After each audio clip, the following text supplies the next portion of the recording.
Shalom, Alexander Boot. Shalom, Tamar. That was a big intro for you, but you've done so much.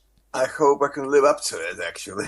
All right. So why don't you give us a breakdown of what's going on in your criticism type way? Well, in broad strokes, I think there's a huge influx of immigration into Europe, specifically Muslim immigration. And a great deal of it was deliberately instigated by certain governments. For example, Tony Blair's government in Britain has openly admitted that they imported hundreds of thousands of Muslims specifically to dilute the Tory vote and create a solid electoral base for future victories. A very similar thing is going on throughout Europe, but the reasons for that are usually not political, but shall we say existential, in that the whole so-called European project is dependent very heavily on destroying the nationhoods of various European countries. And dilution with alien elements is a time-proven stratagem in achieving that goal. Now, the problem, of course, is that most people object to it, and there are open clashes with various groups in the West and the Muslims and all that. But the official line taken even by those who are opposed to massive Islamic immigration into Europe is that there is nothing inherently wrong with Islam per se. That the problem only lies with so-called Islamic fundamentalists or Islamofascists, as the American neoconservatives call them, or whatever. And our leaders, from the United States to Britain, repeat time and again that Islam is a religion of peace. For example, George W. Bush said that. David Cameron said that. Now, that view is so ignorant that it can only be ideologically inspired, because Islam is maybe all sorts of different things, but a religion of peace that certainly isn't. There are 300 verses at least in the Quran, in the scriptural foundation of Islam, that explicitly call for violence towards non-Muslims, specifically Jews and Christians. So the Islamization of Europe, can you remind me, help me here for a minute, Alexander. There's a female blonde hair, short hair woman that's has some ministry in the UK. Do you know who I'm talking about? So far, no. Okay, I just saw her picture. I think it was this morning or yesterday. She was saying how Sharia law in the UK could actually be a very helpful and positive thing in certain places. Did you want to comment on that? Oh, yes. Well, she's not the only one. There are several government ministers who have made that sort of statement. And in fact, the Sharia law is already in effect in huge enclaves in the United Kingdom. De facto, if not de jure. There's a heavy concentration of Islamic populations in many European cities, including British cities such as Leeds, Bradford, Leicester, and so on and so forth. And in those cities, the Muslim community carries a huge electoral weight. So they can impose all sorts of local laws, which are by and large based on Sharia laws.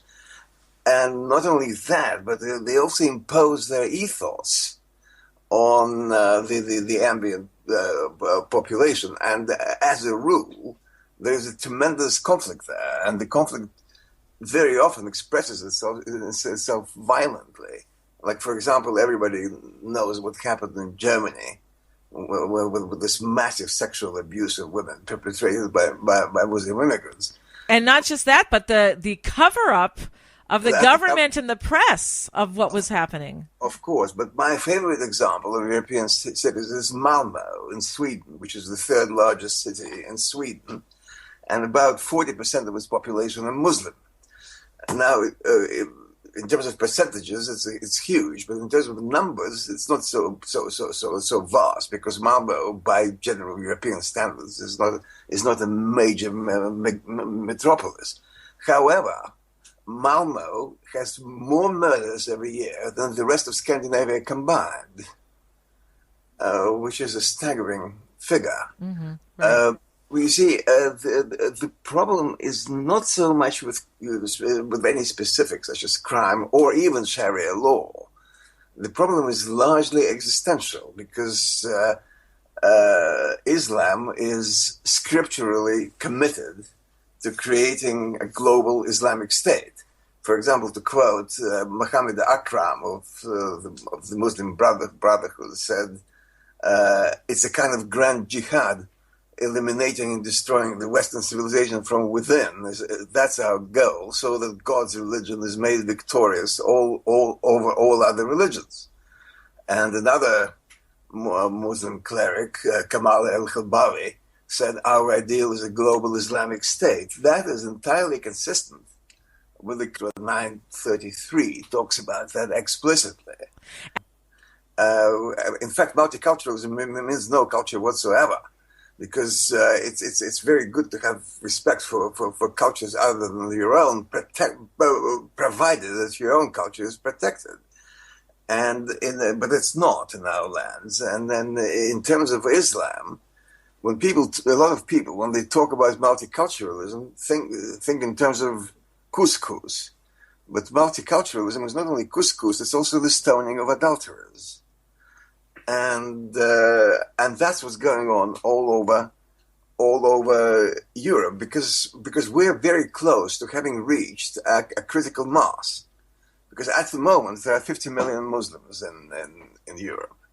Now, if the present rate of Muslim migration continues, that number will be doubled inside a few years.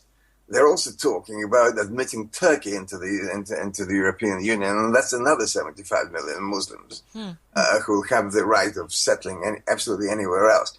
At some point, when such huge migrations happen, they stop being migrations; they become settlement. They become colonization, which is consonant with the explicit goals of Muslim theoreticians and Muslim leaders. That's why that is the real threat.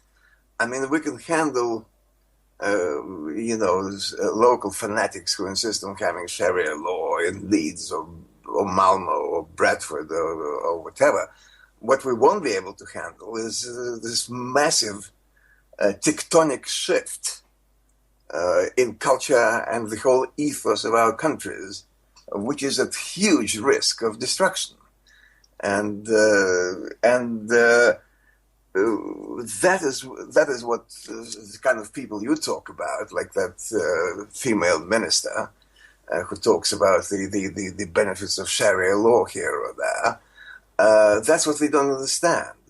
Indeed, there are lots of things, I dare say, there are lots of things about Sharia law which aren't so bad. They talk, or about Islam in general. They for example, they talk about having respect for all the people and all that. And you can find very good things about it. But fundamentally, this is an alien creed to us. And not only alien, but actively hostile. Yeah, it's we've seen it. Unfortunately, it's very, very sad. As you said, you were mentioning the rapes that were taking place before, and it's just mind-boggling how the government and the press is covering these things up as well. And of course, as you had mentioned, with the rise of Islamism in Europe, so is the rise of anti-Semitism, and that definitely is going to influence other things as well. It's going to, have ripple effects into the politics, into France's trying to force a peace conference on Israel, where they're going to make a two-state solution. And in France, we know what a large population of Muslim immigrants they have there as well. And it's having an effect on the foreign policies as well as domestic policy. Well, just in France, you may have followed those anti-Semitic scandals within our own Labour Party here, where labor politicians of ministerial rank and all the way down to local councillors openly praised Hitler for having found the perfect way of dealing with Jews, you know. And France, I don't know if you know this, but I spent almost half my time in France. And France is traditionally believed to be the most anti-Semitic country in Western Europe, which probably is true. And yet I've never noticed, personally, any anti-Semitism in France other than that coming from the Muslim population, which in France makes up about 10% of the population of the whole country officially, and unofficially probably more than that. And you mentioned that police are scared of going into those Muslim neighborhoods, right? Muslim banlieues around Paris, where incidentally 30,000 cars are burnt every year. Yeah. We'll have to talk more about this in another show because we're running out of time. But it is something that we have to keep our eyes open to, and we're going to keep talking about this every once in a while on the show to keep this topic up and keep everyone up to date. Alexander Boot, people can follow you at your website, alexanderboot.com? Correct. Very good. Good to have you on.